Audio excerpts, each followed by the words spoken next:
HD 고화질로 만나는 문화영화. 오늘은 우리의 오래된 건축물을 찾아서 유람을 떠나볼까 합니다. 인공미보다는 자연 친화적인 구조로 목조 건축물이 주류를 이루는 한국의 전통 건축은 특히 뚜렷한 사계절의 변화에 철따라 조화를 이루는 점이 특징이자 자랑인데요. 과학적 설계와 축조 기법의 정수를 보여주는 수원 화성, 주변의 자연과 하나로 어우러지는 수덕사, 법주사 등 전국의 사찰들, 그리고 안동 도산 서원처럼 간소한 균형미와 기능성이 돋보이는 서원들까지. 당시 조상들의 생활 풍속을 넘어 한국인의 사상과 문화를 고스란히 품고 있는 전통 건축물의 세계로 지금 떠나보시죠.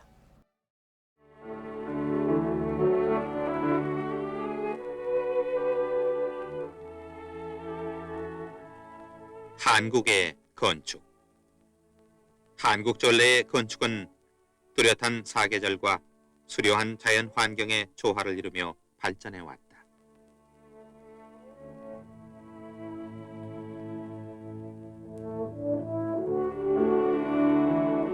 목조 건물이 주류를 이루고 있는 한국의 건축은 자연과 다투지 않고 혼연일치되어 끊임없이 흐르는 구성미가 자연 속의 한 점경으로서 그 자연을 더욱 특징 있게 함을 깨닫게 한다.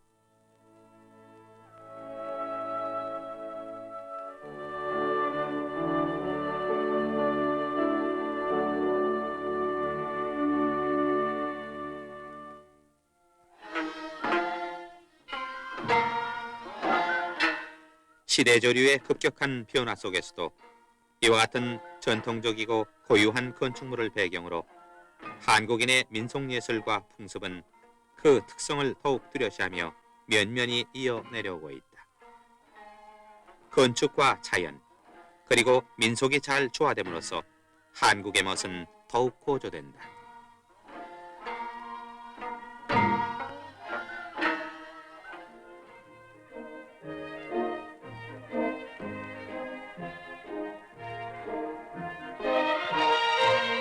지금 한국 방방곡곡에 조상의 호국정신과 슬기를 되찾는 문해중흥의 대역사가 이루어져 여기 수원에도 수원성 복원작업의 하나로서 장안문이 옛 그대로 그 모습을 되찾게 돼가고 있다.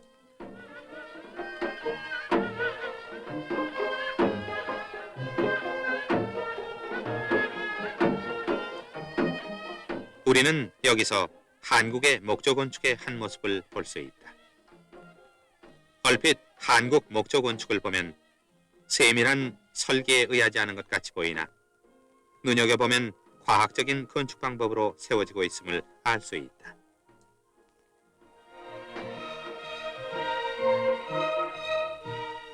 우리 목조 건축은 지상에서 마름질되고 다듬어진 것을 하나하나 맞춰가게 된다.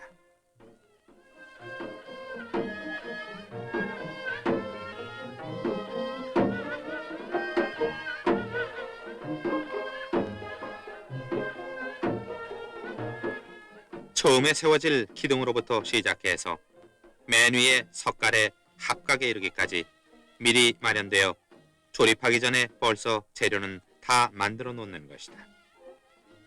여기 장안문 정도의 집에는 약 5,500개의 각종 부재가 소요되며 이것을 맞춰 하나의 큰 집을 이루는데 여기에는 반드시 공정에 따라 시공하는 사람들의 조직이 있고 그 조직은 오랜 경험을 통해 유기적으로 형성되어 있다. 완벽한 계획에 따라 빈틈없는 협동에 의해 집은 지어지게 되는 것이다.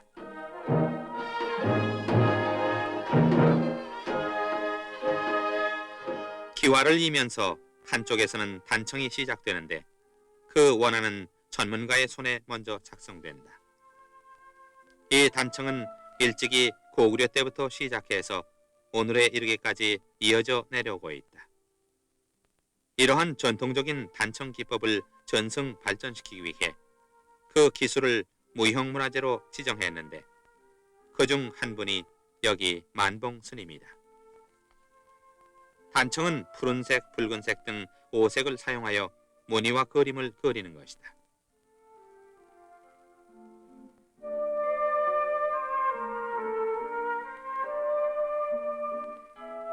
도안이 작성되면 무늬와 목선에 따라 바늘구멍을 낸다.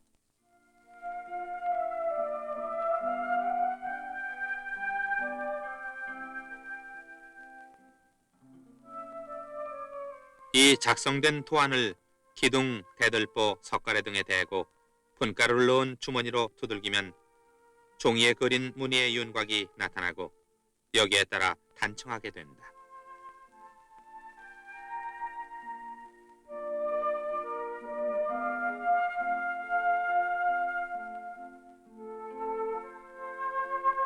수원성곽 복원사업의 일환으로 그 모습을 되찾은 장안문.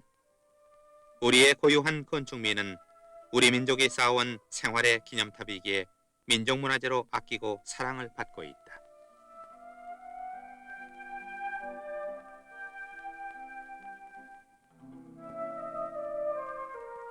그럼 우리 건축의 주축인 목조 건물이 어떻게 변화 발전해 왔는가? 그 흐름을 따라 살펴본다.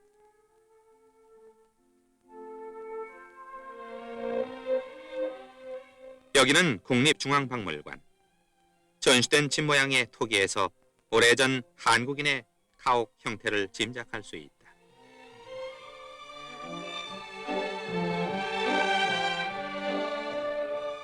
또한 5, 6세기경의 고구려 벽화에서도 오늘날 목조 건물의 기본 양식을 엿볼 수 있다.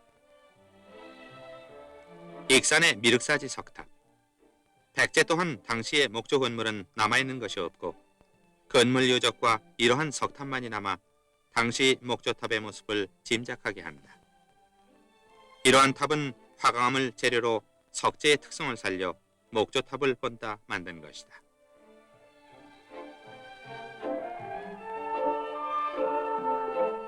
신라는 삼국을 통일하고 당과 교류하면서 불교 문화를 중심한 문화의 황금시대를 이룩해 했다. 당시 목조 건축은 남은 것이 없으나 경주를 중심해서 많은 절터와 몇몇 궁터가 남아있어 당시 건축의 웅대한 규모와 수준을 짐작해야 한다. 불국사. 비록 지상 건물은 요즘 다시 복원된 것이나 당시의 가람 배치를 잘 남겼고 석조 기단은 신라인의 높은 건축 기술과 탁월한 예술적 감각을 과시하고 있다. 석가탑과 다보탑은 간결함과 복잡함을 그리고 소박함과 화려함을 잘 조화시켜 건축 감각의 극치를 보이고 있다. 경북 안동에 있는 13세기 고려 때의 봉정사 극락전. 현존하는 한국 목조 건축 중 가장 오래된 건물로서 비교적 작은 규모의 간소한 건물이다.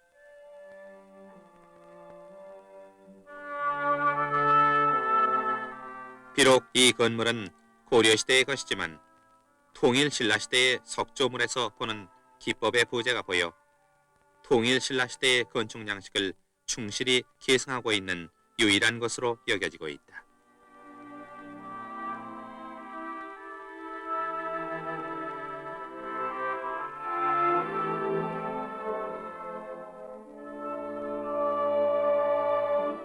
경북 영주의 부석사 무량수전. 13세기 고려의 불전으로 경쾌하고 우미한 모습을 간직하고 있는 건물이다.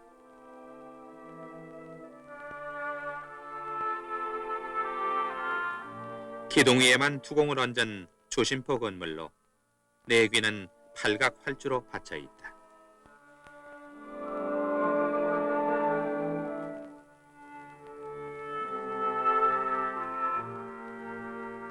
이것은 모형으로 보는 기둥 위에 받친 두공 세부 모습이다. 기둥 위에 주두를 놓고 첨차와 살미를 맞춤하여 위로 올라가면서 넓게 전개되고 있다.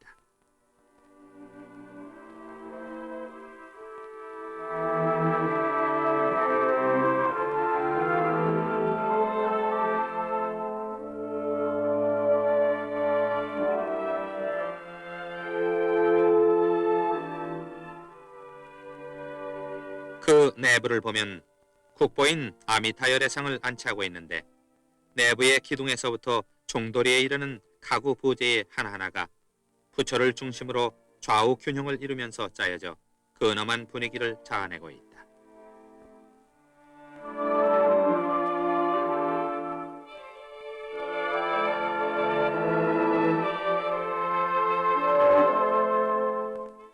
특히 이곳에는 고려의 가장 오래된 단청으로 손꼽히는 벽화가 국보로 지정돼 남아있다.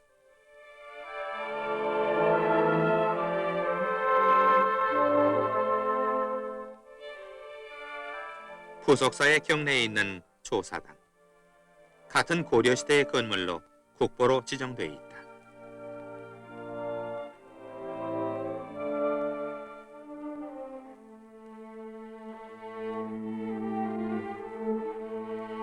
충남 예산에 자연에 안기듯 조화를 이루며 세워진 수덕사.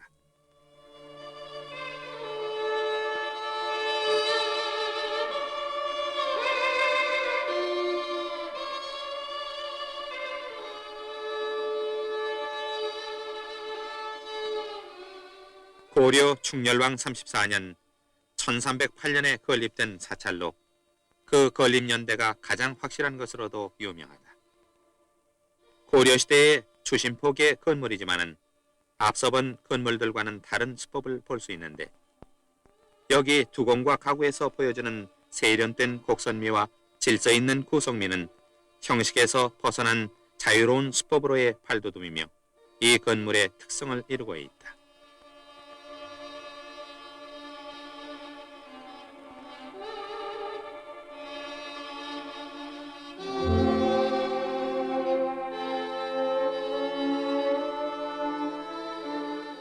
내부에 있어서도 직선과 곡선으로 된 목재는 균형 있게 조화되어 그 구성은 다른 건물이 따를 수 없는 아름다움을 간직하고 있어 건축을 하나의 예술 작품으로 승화시킨 조형의식이 역력히 나타나 보이는 건물이다.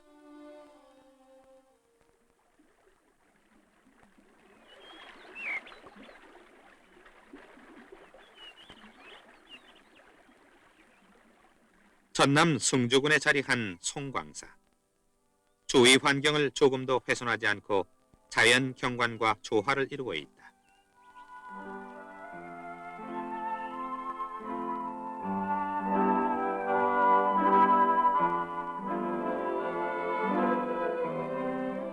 그중 국보로 지정된 송광사 국사전. 이조 초기의 건축 양식을 지닌 매우 간결한 건물이다.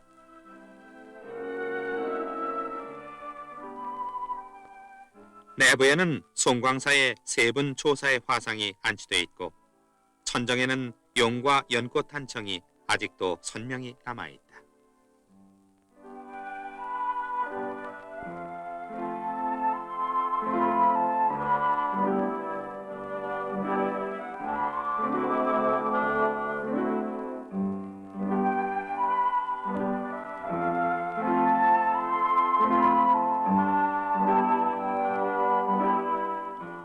충북 보은에 있는 법주사 팔상전.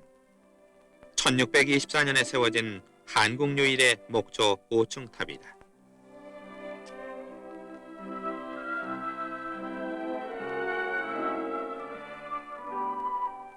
전북 김제의 금산사.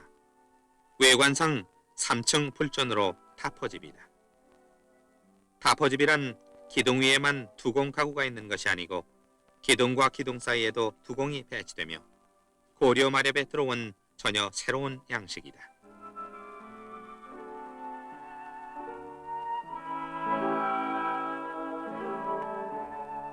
내부는 외형의 3층과는 달리 1층에서 3층까지 트여 있다.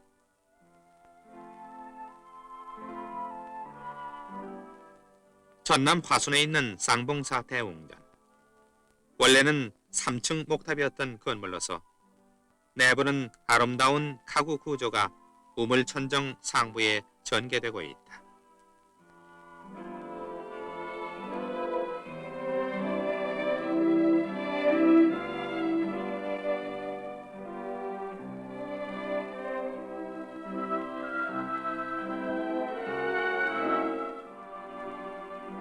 신라시대에는 석조기단에 세워졌으나 임진왜란 때 소실되고 이 건물은 그 후 재건된 것이다.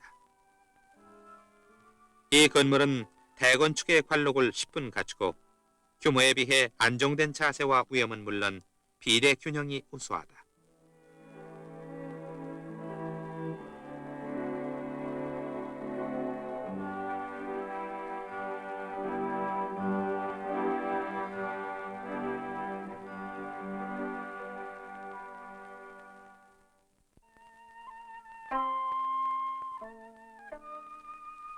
안동 낙동강변 계곡에 자리 잡고 있는 도산서원. 동양의 대학자 이퇴계가 개인저택과 서당으로 1575년에 완성하여 유생들을 교육시키며 학덕을 쌓았던 곳이다. 문해중흥의 일환으로 이제 말끔히 가꾸어졌지만 그 원형은 잘 보존되어 있다.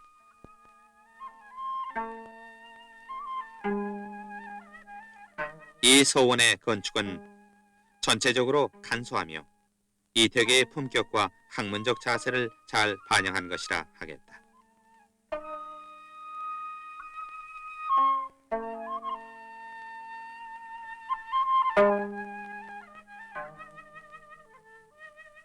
서울 성균관에 있는 대성전.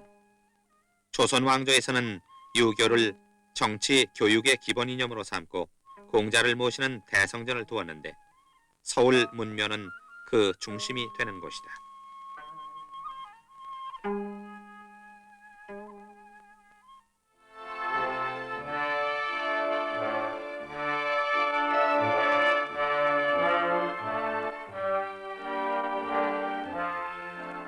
한국 건축에서 가장 중요시했던 것은 그 건물이 사찰이건 누각이건 주택이건 어디에 터를 잡느냐 하는 것과 환경의 신선미라고 한다.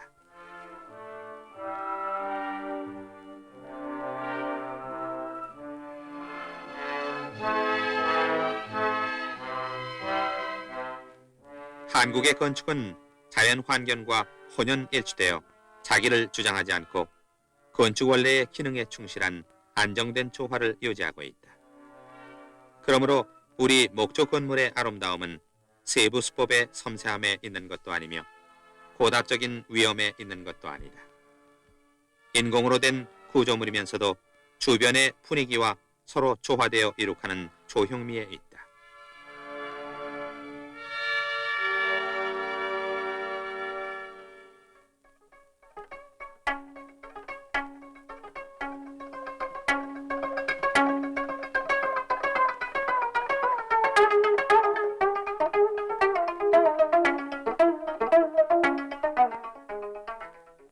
주택 역시 한국 건축의 이러한 면이 더욱 두드러진다. 주택은 자손 만대의 복을 누릴 땅을 택하여 남향으로 남쪽이 낮고 북쪽이 높은 아름다운 선경 속에 자리 잡고 있다.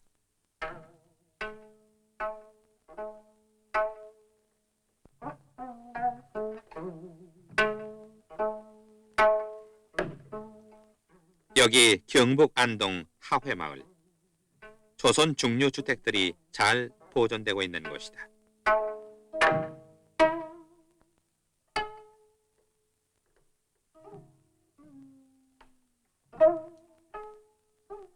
이 집은 그중 서해 유성룡 선생의 고택인 충효당으로 전형적인 2조 중류 주택의 특성을 간직하고 있다.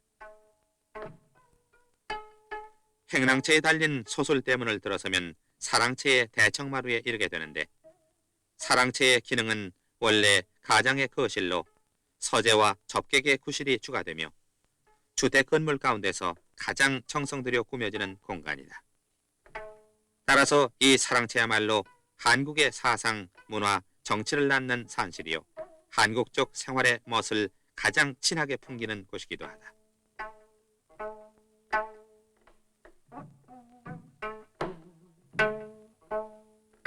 안채는 사랑채와는 격리되어 유교 정신의 바탕을 둔 생활 풍습의 영향을 가장 두드러지게 받아들인 것으로 소박하면서도 실생활에 알맞도록 꾸며져 있다.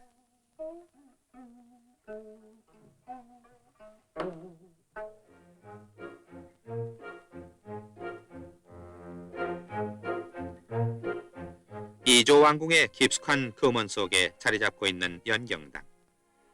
1828년 순조가 왕자 문조의 충으로 민가를 모방하여 지은 99간집.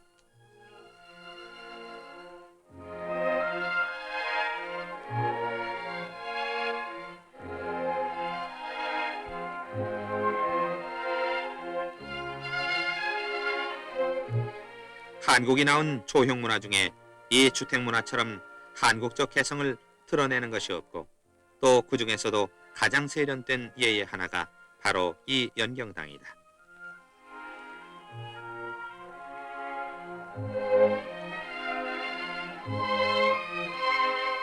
잘 다듬어진 화강석 대돌의 부드러운 감각이 서로 조화되어 이 건물 전체에 통일된 간결한 아름다움을 가누어주고 있다.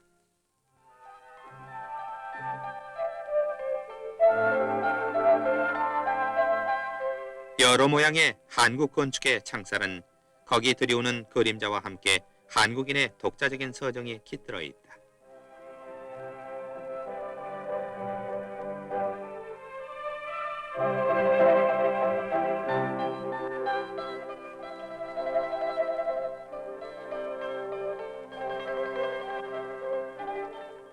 이제 한국의 주택 건축은 그 아름다운 전통의 조형미를 간직하면서도 이와 같이 현대식 생활의 구조와 조형면에서 적응돼가며 편리하고 합리적인 이점을 찾아 조화를 가질 수 있음을 실증해주고 있다.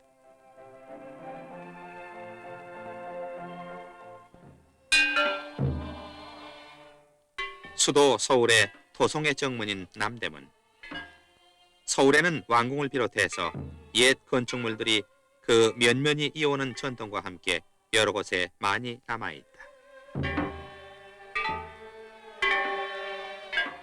종묘는 17세기에 건축된 이조시대의 역대 왕과 왕비의 신위를 봉안한 곳이다.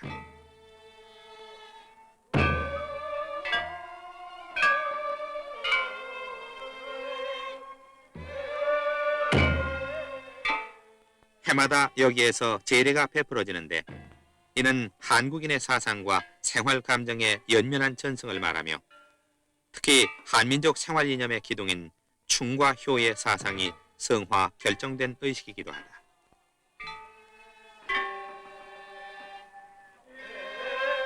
그러기에 조상에 대한 효의 사상은 사별 후에도 이어져 묘소에도 성의와 재산을 아끼지 않고 명당 자리를 찾아 꾸며왔다.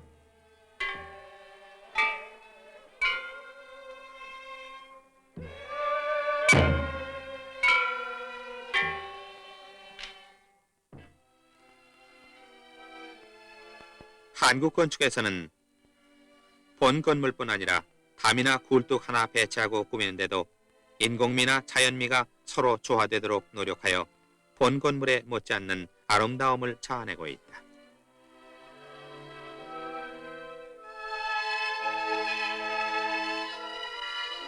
왕궁을 상징하는 큰 규모의 건물은 궁궐의 건축이며 웅장한 궁전미술의 표본을 이룩하고 있다.